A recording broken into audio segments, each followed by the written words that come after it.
accidentally got pregnant after we opened our relationship. He showed no mercy and ruined my life. Hello, Redditors. My name is Cindy, and what you're about to read isn't something I'm proud of.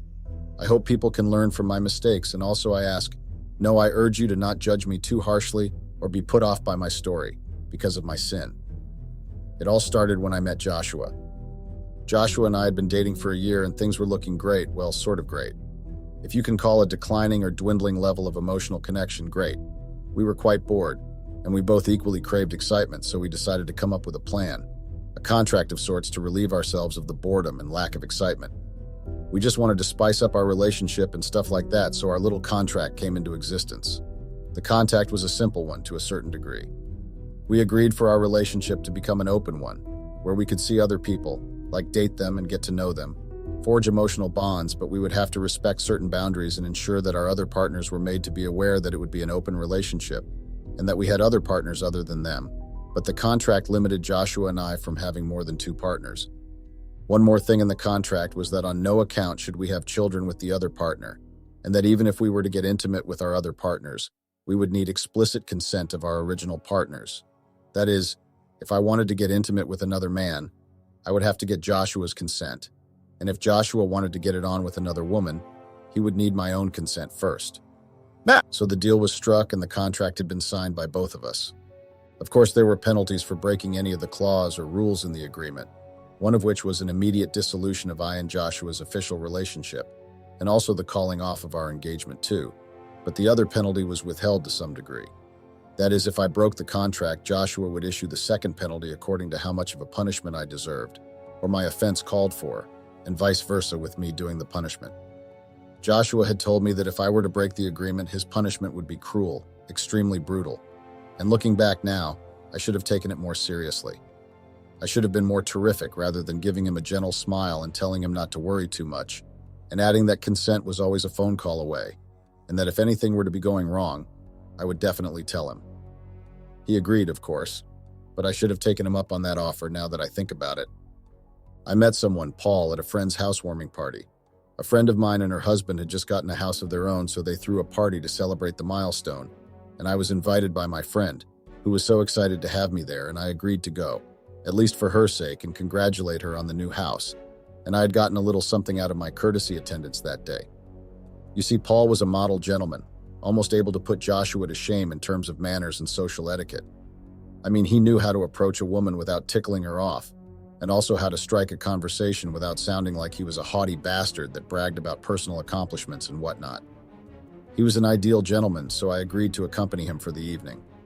He had tagged along with a friend of his, who happened to be friends with one of my male friends who had come for the housewarming party. So my friends and Joshua's friends knew that my relationship was an open relationship, but I did not tell them all the other personal details. So they did not really react much when they saw how Paul and I had stuck to each other for almost all the duration of the party. In fact, they teased me for it, making suggestive gestures and wiggling their brows at Paul and I, behind his back though, and I found myself laughing, enjoying their humor. There were a bunch of us there at the house, and Paul decided to stick to just me, and we had spent a good portion of the late afternoon talking and laying the groundwork to get to know each other, just telling each other little details and whatnot.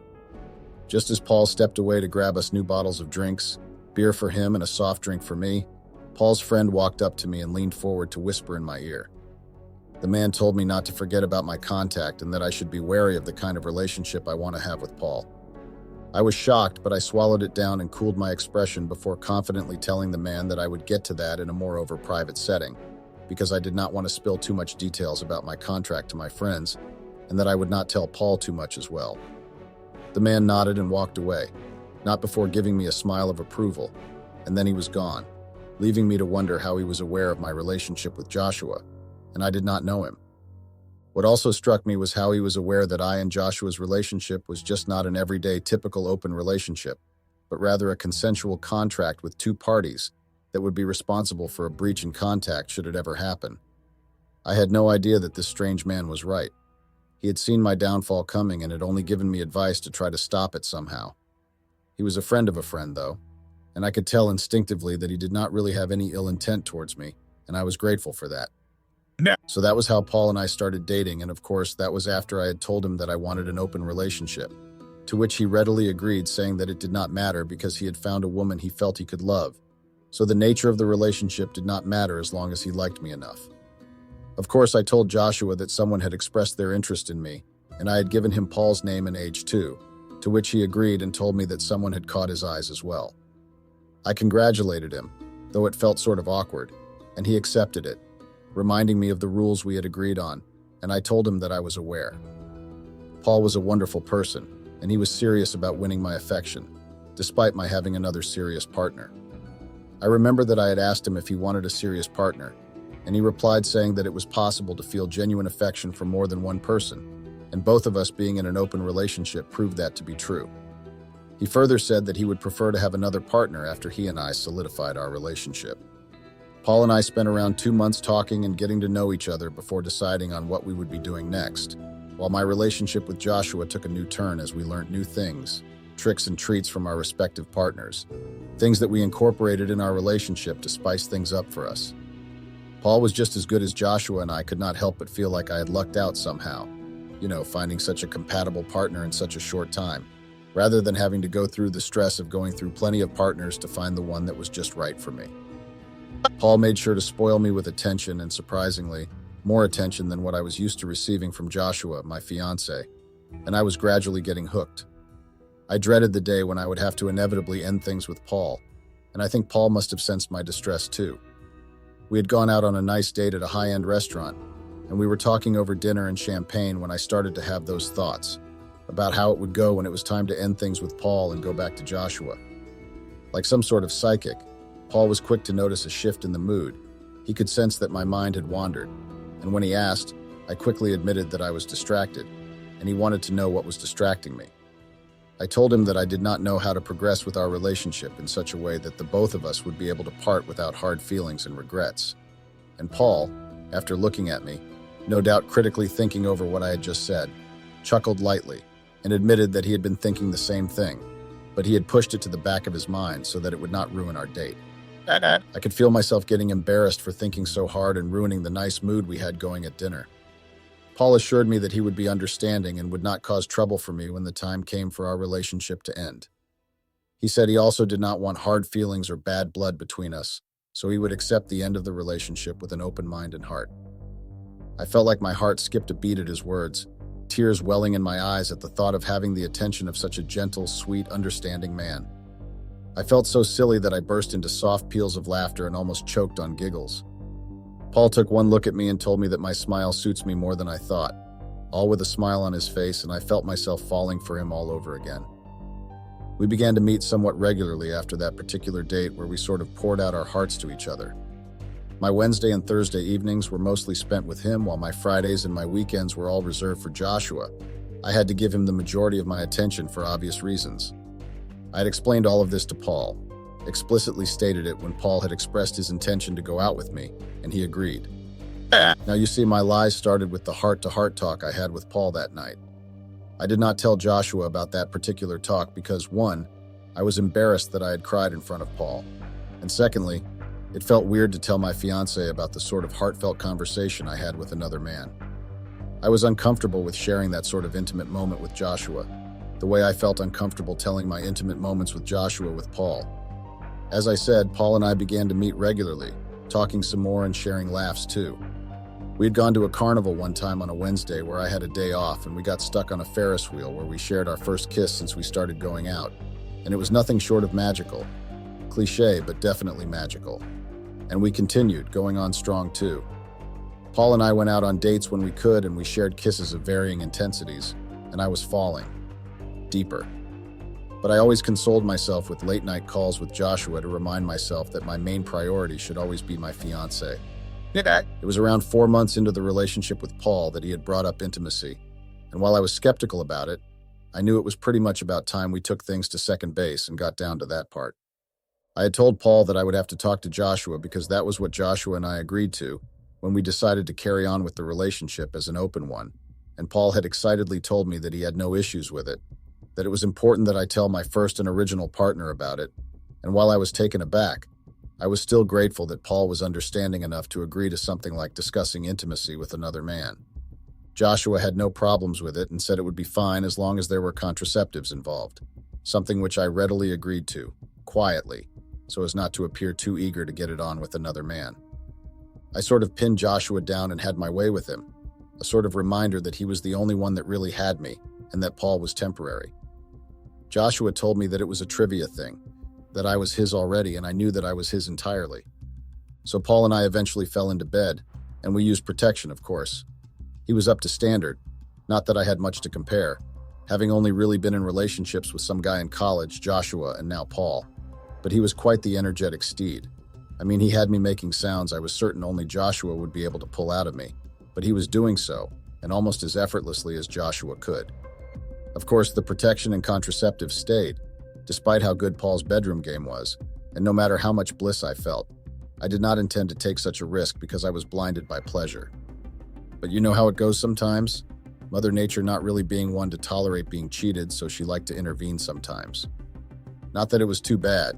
It just did not sit right with nature how procreation was being stopped, so my problems, my sins began to pile up.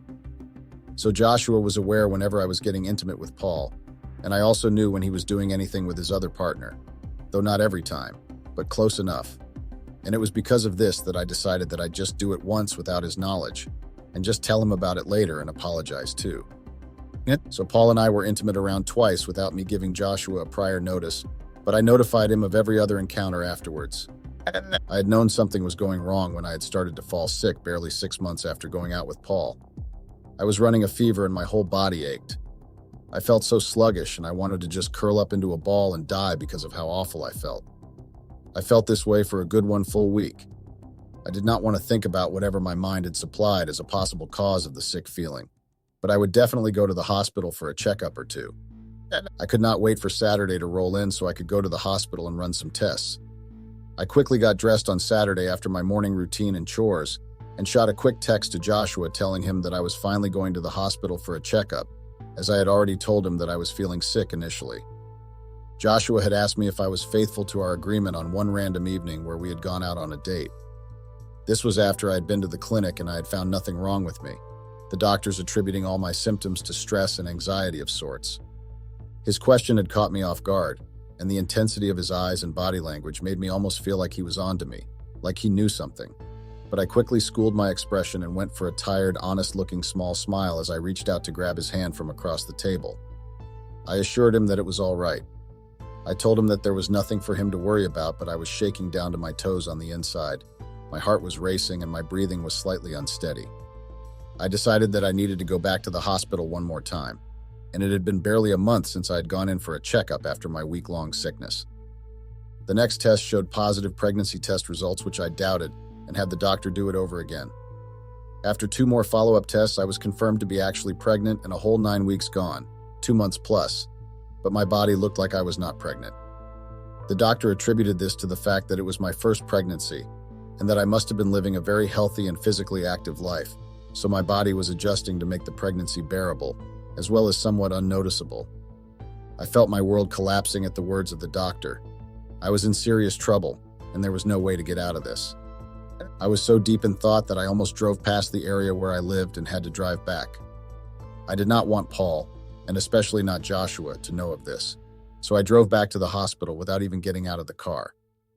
I asked the doctor of the procedure for an abortion, to which the doctor sat me down to talk about the risks of not having this baby, things I was already aware of despite having never conceived before. But something the doctor added scared me. The doctor reminded me that I was fast approaching my 30s, so it would be more risky not having my first child, and I completely deflated, nearly hyperventilating at the thought of damaging my womb or even dying. So I apologized to the doctor for having wasted his time and left his office in the hospital. I had to tell Joshua what was wrong. I definitely had to, but I did not. I regret that I had not been able to work up the courage to come clean that night, and even after that. I should have said something even after I had gone back to the hospital for another round of tests. I should have told him everything after the tests. Maybe my punishment would not have been so devastatingly harsh and cruel. My little withholding of information all came to an end when Joshua called me one early evening, a week or so after I had confirmed my pregnancy and was fast approaching 3 months, asking me to come to his place so we could have a talk. I decided to finally come clean and tell him what happened, and hoped that of being treated a bit less harshly. It was with those thoughts in mind that I drove over to his house. I had already begun to speak as I opened the door, calling for his attention and saying that I also had something to tell him too. But what had been waiting for me when I arrived at Joshua's place, his living room, were 3 pregnancy testing strips. Those small ones you could use at home and get a test in 15 minutes after a bit of urine. Joshua had simply pointed to it, telling me to run the test and bring the testing strips back, saying I should simply urinate on it and bring it to him, that he would go through it with him. He had wanted me to urinate on 2 of them first, then use the last one after the first 2 tests were ready. I was taken aback. I had lost my chance to confess. He was already onto me and would definitely be doing the questioning now. The questions began to roll in after the first test results were presented. Joshua had a deadpan expression on his face as I cried and apologized. I was literally begging for another chance to make things right between us. Joshua had merely raised a brow and asked why he should forgive me. He had further stated that I had known what I was doing was wrong and had been crossing the line, but he had been willing to overlook it if I had either stopped or come clean to him about the matter. He had gone on to further ask what I had intended to do with the fetus, whether I would keep it or not, and he had asked me for an honest answer, so I had given him one. I told Joshua that I had been too scared to go ahead with not having the baby at all, so I had planned to actually give birth to the child and then hand the child over to my parents. I was shaking.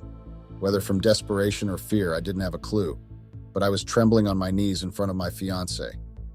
Joshua laughed, a scary laugh that sent shivers running down my spine, and I bit my lip so hard it started to bleed.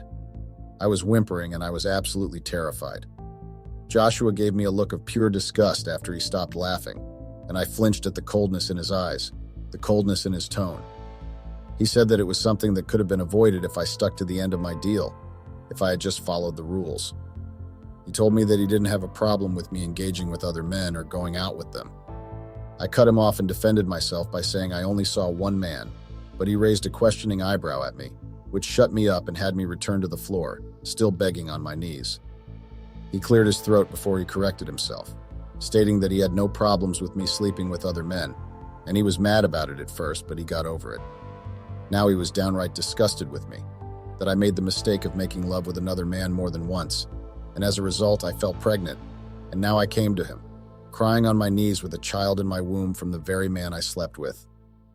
Joshua reminded me that he kept his side of the deal, and now he was contemplating making things official with the woman he was seeing now. I began to wail like a child at his words. Joshua angrily told me to get out of his sight, out of the house, and wait for whatever karma had for me. I wanted to prove stubborn, stay seated on my heels and keep begging, but one vicious slap from Joshua and a heavy backhanded slap later had made me scramble out of the house, holding my burning, bruised cheeks. I was out of sleep, unable to function properly, barely summoning enough strength to go about my work each day. It had been 2 weeks since Joshua had angrily chased me out of his place and called off our engagement. Joshua sent a small package to my workplace, a little box that, no surprise there, contained his half of our promise rings, necklace, and the ring he had made with my initials engraved in the band. I hid in the company restroom and cried my eyes out, silent sobs making my body shake as I sat on the closed toilet seat of the stall at the far end of the ladies' restroom. I wiped my eyes and washed my face before leaving the restroom. I was grateful that I did not like makeup at all, so my crying session would essentially go unnoticed. I went to work as usual and went about my life as if the breakup did not happen. I lied and said I was fine with it. I thought I could relax eventually, and the worst thing that could have happened was not the calling off of the engagement, but a surprise waiting for me one morning at work. My team leader sent for me, barely an hour or two after I clocked in, and requested to see me in his office. I went, worried I made a mistake of some sort, but it wasn't that. My heart sank at the sight of the manager seated in front of me. Something wasn't right. Bandai was right. I was being laid off. A sack letter along with my pay for that month was being handed to me. The manager said that it was the decision of the higher-ups to let me go, and I begged, pleading with tears in my eyes, not to be let go. I even confessed to being pregnant, explaining how I needed this job so I could take care of myself and the baby that's coming, but the manager wouldn't hear any of it. He shook his head and repeated that it wasn't his decision, but the higher-ups, and no amount of begging and crying would change that at all. I was instructed to pack up my desk by the end of the day and leave the company premises. He wired around 6 months' worth of my salary to my account as I left the office and cried silently as I made my way back home. I cried as soon as I was within the safety of my apartment. I was panicking because I did not expect the second penalty to be losing my job on top of the engagement and wedding getting called off, and our relationship getting severed. It was while I was still crying that I got a text from Joshua. See, I still had his number because he had told me not to delete his number until the engagement was called off. Properly. Meaning he intended to tell our families rather than just ending things quietly. He intended to humiliate me completely too. Joshua scheduled a meeting for both our families, and I was asked to bring my father, my mother is no more, with me to the venue. And that was it for the text. The number became unreachable afterwards, so I could not call, unless he chose to call me himself. The engagement had been later called off officially at a family gathering with Joshua's parents and my father in attendance. Of course, both of our parents had been curious and asked why things were going like this, and Joshua had bluntly put it out that I had cheated, and I had gotten pregnant for another man, and that he wished to have nothing more to do with me. My father looked at me, confused, and Joshua's mother half fainted, causing his father to give me a look that had made me wish that the ground could open up and swallow me whole right there and then. Joshua's mother got up on her own and had stomped over to where I sat, and I had swiftly removed myself from my seat to stand up and face the woman. She let her open palm fly and left a vicious slap on my face, almost as hard as Joshua had slapped me on the day we had done the pregnancy test at his house. I struggled to hold back tears as the woman proceeded to rain down insults on me, and my father had taken to shaking his head at me disappointedly, mirroring the looks and actions of Joshua's father while behind them. Since I had been sitting across from them, I had seen Joshua smirking, a very self-satisfied smirk that told a lot. It spelt trouble for me, a lot more trouble. My father left in shame and would not even look at me as I drove him to the train station. He lived in another city and liked to travel by train. He only spared me a glance as he was getting on the train after purchasing a ticket. He let out a tired sigh and shook his head before reaching out to grab my hand and give it a squeeze. The type that said, "I'm disappointed in you, but you're my child, so hang in there." Kind of squeeze, or that was how I chose to interpret it. I smiled at him, a small smile, as I watched him leave and then turned to leave as well. Upon getting home, I was walking down the hall when I saw my apartment door open, that unmistakable chipped door frame that I had coated with epoxy resin to cover it up, and I had seen my things getting moved out and kept in the hall. I ran into my apartment and found my landlord talking with the men who were moving my belongings out of the apartment. I asked what was going on, and the landlord had told me that he no longer wanted me as his tenant, that he had no hard or ill feelings towards me, but that I had to go. All of this only pointed to one direction, no person: Joshua. Joshua and his family were loaded, so it wouldn't surprise me if this apartment complex was actually theirs, since Joshua knew my landlord and was pretty close to the real estate agency that had referred me to the complex I lived in. They had literally found the place for me, and Joshua could use the influence he had there to talk the landlord into asking me to leave. The landlord refunded my rent for the year, as well as the previous year. Something about not wanting anything to do with me anymore, and wanting to free his conscience. I was stranded and had nowhere to go now. I had tried calling my friends, but I was shocked to learn that they knew about what happened and wanted nothing to do with me anymore. Even my closest friend called me a cheating witch when I asked her to let me crash on her couch. She actually asked if I was still with Joshua, and when I said no, she said that she had already heard about what I did and promptly began to call me names. I called all the friends and associates I had accumulated over the years, but it seemed like Joshua had already gotten to them first, and I was completely ostracized from the friendship group. They all said they wanted nothing to do with me anymore. Only Paul's friend, the one from the party that day, had called me and confirmed that every one of them had been informed about my cheating on Joshua with Paul, and that Joshua had publicized the contents of our agreement in our friend group chat, and that's why no one really wanted to talk to me. They were angry with me, and Joshua was too influential to disobey, so they did not want to get on his bad side, and also because I was the only one in our group that had cheated on her man and broken ground rules like that. Paul hung up before I could compose myself enough to respond, and I was left there, standing in front of the apartment complex with teary eyes. I ran back in and begged my landlord to let me spend the night while I made plans to leave the house by evening the next day. Of course, he agreed. He was sort of a kind-hearted man, and I was glad for that. I got to work putting up my furniture and bed for sale while I organized my belongings properly. Suitcases of clothes and shoes and bags and cardboard boxes with some other personal items. I'd been taking the porcelain and other cooking and eating utensils with me to where I decided to go the next day, and I had a pitiful sleep on the little sleeping mat I had pulled out for the night. The next day, I was up and running after my morning routine and had my things loaded into my car while I waited for the buyers that wanted my stuff. Turns out Paul was involved in the selling, getting some of his friends to buy my things. I knew this because he came to my apartment with a moving truck to pick up the furniture. I didn't even spare him a glance as I discussed things with the actual buyer. I sold everything for a very decent price and was paid partly in cash, and the rest was wired into my account. Paul tried to apologize by pulling me to one side, but I did not answer him, even after his lengthy apology speech. I only told him that I had no grudge and that what had been done, and I had already paid the price for it. I only needed to atone now, to go off the grid and start afresh with the evidence of my sin. I wanted to scream at him, but all I could do was choke on sobs as I talked and pushed my way past him to get into my loaded car and zoom off. I did not look back. I knew that getting me out of my apartment was a clear sign that I needed to leave the city and maybe never come back again. My father did not look even one bit surprised when I pulled up on our property and started to pull out suitcases. It was like he had been expecting me and told me as much. Joshua told me that he did not want to even bump into me in the city and that I should take myself and my child away from the city. His city. I had no idea he was powerful enough to control an entire city, to influence it to that degree. My father was genuinely happy to see me and said as such that he was happy that I had left soon, lest I would have been tempting Joshua to physically harm me, more than just mentally harming me. So I pretty much had to become a ghost for breaking the contract.